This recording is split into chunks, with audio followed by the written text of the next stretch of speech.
Again, thank you, Mafalda, for your presentation.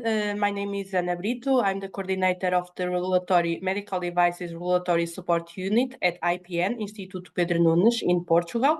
And today I'm here to present you the steps to obtain the CE mark according to the Medical Devices Regulation, which can be applicable, as you will see, for AI and robotic solutions.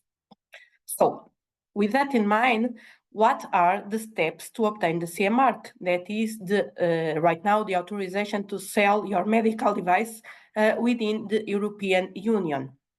First of all, the first step to the CE mark is the qualification. We will need to understand if the product, if the solution qualify or not as a medical device. Second, the second step to the CE mark is the classification. So here, the manufacturers will need to properly classify the product as a Class 1, Class 2A, Class 2B, or a Class 3 medical device. The step number 3 is the General Safety and Performance Requirements Checklist, and the number 4, aligned with the number 3, is the identification of the standards and guidelines that are applicable for the specific medical device. On the number 5, we have the step that is the device testing and verification, and following on the 6th, we have the clinical evaluation that is different from clinical investigation, but which can include data from clinical investigations. In parallel with all the other steps to the CE mark, we have the step number 7, that is the risk assessment. Last but not least, in the step number 8, we have the compilation of the information within the technical documentation of the product and the implementation, the definition and implementation of the quality management system for the organization. After that, the manufacturers are able to self-declare the CE mark if the device is a Class 1 medical device, or to submit the process for the conformity assessment by a notified body. So, as you remember, the step number 1 to the CE mark is the qualification. And to qualify as a medical device, a product must meet the definition that is outlined under the Article 2.1 of the Medical Devices Regulation, the MDR. Specifically, to be qualified as a medical device, this device should be used for human use and have a clear clinical purpose. Take also in consideration that this device, must act primarily by physical means and not by pharmacological, immunological, or metabolical means. Because if this product acts by pharmacological, immunological, or metabolical means, it will be qualified as another kind of product, and the regulation that will apply will be another one. Sorry. At that point, why is the intended use so critical to the qualification? Because it's the intended use or the intended purpose that is assigned by the manufacturer, by the device manufacturer, that will determine whether it fits or not into the medical devices regulation. For example, some products, depending on their intended use, can be qualified as medical devices, or they can qualify in another product category. These are the borderlines. Some examples of borderlines are some food supplements, some cosmetics, but also some softwares and applications for wellness. So, very, very important. Is the product intended use or intended purpose? That is the same. The purpose, this intended use or intended purpose is really, really critical to define the product regulatory roadmap. For example, an application that measures heart rate and heart rhythm for wellness does not qualify as a medical device. But, on the other hand, a similar application that measures heart rate and heart rhythm for detecting atrial fibrillation, that is a specific medical purpose, qualify as a medical device. And in that case, the requirements of the MDR will apply. So, the intended use is really, really critical for the qualification.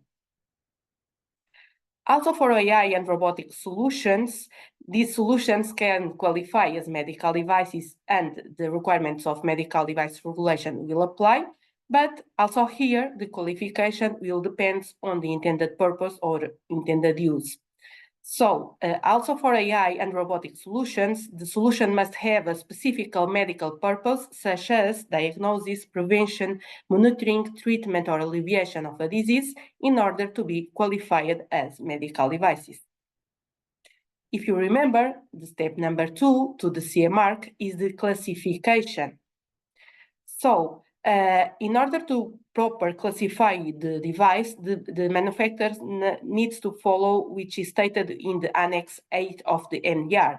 And we have 4 classes of risk for medical devices: Class 1, Class 2A, Class 2B, and Class 3. Taking consideration that is the appropriate classification of the product that will allow the manufacturers to select the adequate regulatory pathway to the device.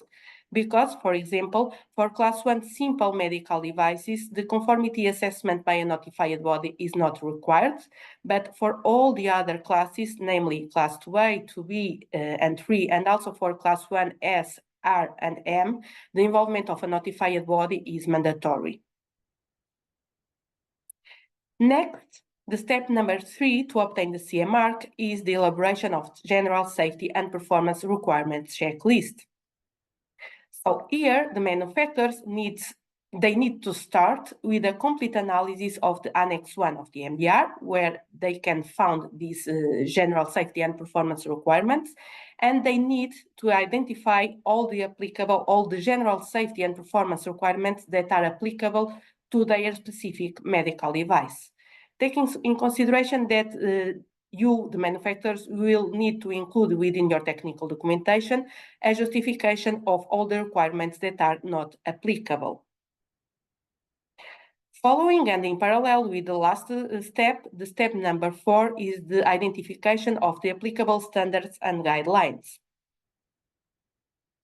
So here, the manufacturers will need to identify the standards that are applicable to the specific medical device in order to demonstrate compliance with the general safety and performance requirements. Please here consider the requirements in the technical standards in order to achieve product compliance regarding design, development, testing, production, labeling, packaging, and so on. And take special attention to the universal standards, in specific to the harmonized standards, namely the ISO 13485 for the quality management systems, the ISO 14971 for the risk management, but also the IEC 62304 for the software lifecycle and the IEC 62366 for the usability. So these are some sources for these standards and the guidelines. For sure, the well-known International Organization for Standardization, the ISO, but also the IEC, the SEN, and the American Society for Testing and Materials. Other sources are the very important MDCG guidelines from the European Commission, but also the International Medical Device Regulators Forum and the Clinical and Laboratory Standards Institute. Following the step number 5 to the CE mark is the device verification and testing. This step is also designated as preclinical testing. So here, according to the requirements of the applicable standards, the standards that are applicable to the specific medical device, the manufacturers will identify the laboratorial tests that need to be performed in order to demonstrate the product compliance with the medical devices regulation, the MDR.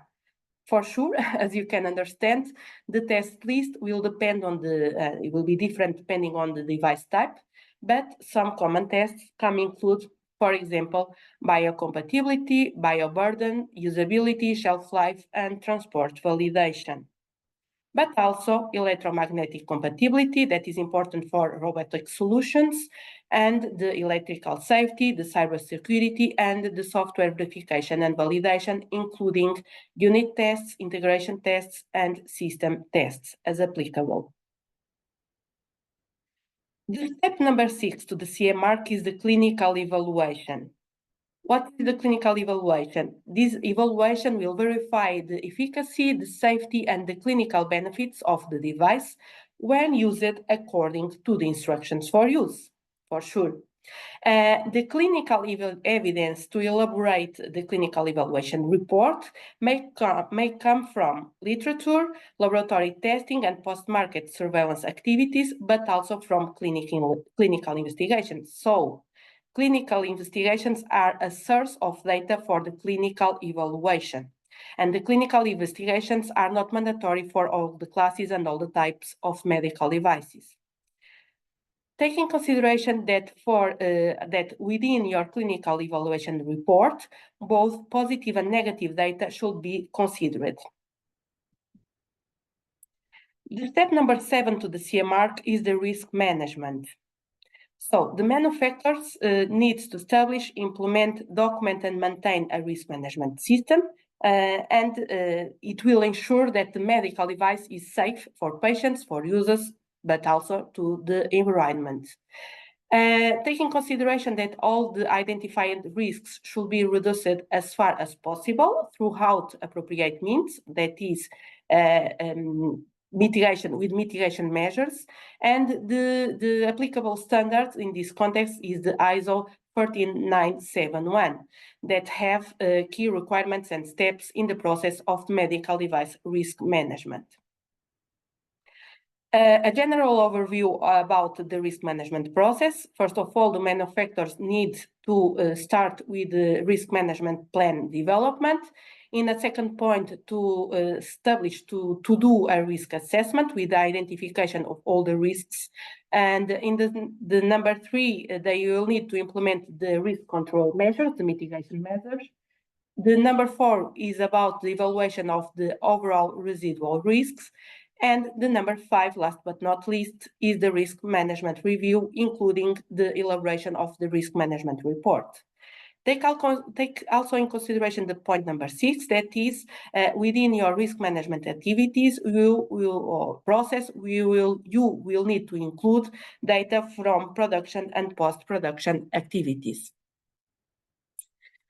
Last but not least, if you remember, the step number 8 for the CE mark is the technical documentation compilation and the quality management system implementation. So we or the manufacturer will need to include all the data from the other steps to the CE mark within the technical documentation. And the structure of the technical documentation of the device needs to be performed according to the Annexes 2 and 3 of the Medical Devices Regulation.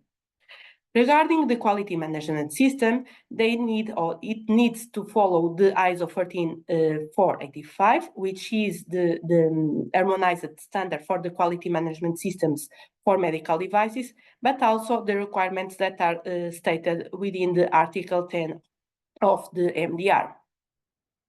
After all these steps to the CE mark, the manufacturer is ready to affix the CE mark if the device is a self-declared device, that is a class 1 simple medical device, or submit the process to a notified body for the conformity assessment and approval. Regarding the structure of the technical documentation, as I stated before, it needs to follow the Annex 2 and 3 of the medical device, of the MDR, the Medical Devices Regulation. And according to this Annex 2 of the MDR, within the technical documentation, the manufacturer will need to include, in the first point, the device description and specification, which includes the intended use, the target population, the intended users, but also the rationale for the qualification and the classification of the device. Regarding the point number 2 of the technical documentation, it is related with the information to be supplied by the manufacturer to the users, including the label and the instructions for use. Also, the design and manufacturing information needs to be compiled and submitted to the notified body, if applicable. So it needs to be included within the technical documentation. It is the point number 3. Within the technical documentation, the manufacturers will also need to include this point number 4, that is the general safety and performance requirements, and also the risk management documentation, that including the benefit risk analysis. Last, Also, the documentation regarding the product verification and validation, that is the tests, the protocols of the tests, the reports of the tests, but also of preclinical tests and the clinical investigations, but also the clinical evaluation plan and report needs to be included within the technical documentation of the product. The second part of the technical documentation is the technical documentation regarding the post-market surveillance, the PMS. So this technical documentation regarding the PMS needs to be drawn in accordance with the Articles 83 to 86 of the MDR, shall be for sure presented in a clear, organized, readable, searchable, and unambiguous manner, and shall include, in particular, the following elements. Namely, the post-market surveillance plan, according to the Article 84, and a periodic safety update report, according to the Article 86, if the device is a Class 2A, 2B, or 3, or a post-market surveillance report, according to the Article 85, if the device classified as a Class 1 medical device. Regarding the QMS, as I stated before several times, it will need to follow the ISO 13485, that is the harmonized standard for the quality management systems for medical devices, for the manufacturers that develop medical devices. It includes, among other topics, the management responsibility, the quality policy and the objectives, the product quality and program, the design controls and development process, the product realization process, the production process and control, and also the management of production changes. But then taking consideration that to be in compliance with the ISO 13485 is not sufficient to be in compliance with the MDR. In order to be in compliance with the MDR regarding the quality management systems, the manufacturers need also to take in consideration the requirements that are stated within the Article 10 of the MDR. So, taking that in consideration, what can we, IPN, help you? IPN, we can help the manufacturers in all the process of the CE mark, in all these steps. Regarding the step number 1, the qualification, and step number 2, classification, we can evaluate the rationale for qualification and classification of the manufacturer, or to help the manufacturer in the development of this rationale. We can also help the manufacturers with the regulatory roadmap definition for their medical devices, or to perform a gap analysis of this regulatory roadmap. We can also help the companies with the steps number 3 and 4, the general safety and performance requirements checklist and the identification of standards, with helping the companies with the elaboration of this checklist, of the revision of their checklist.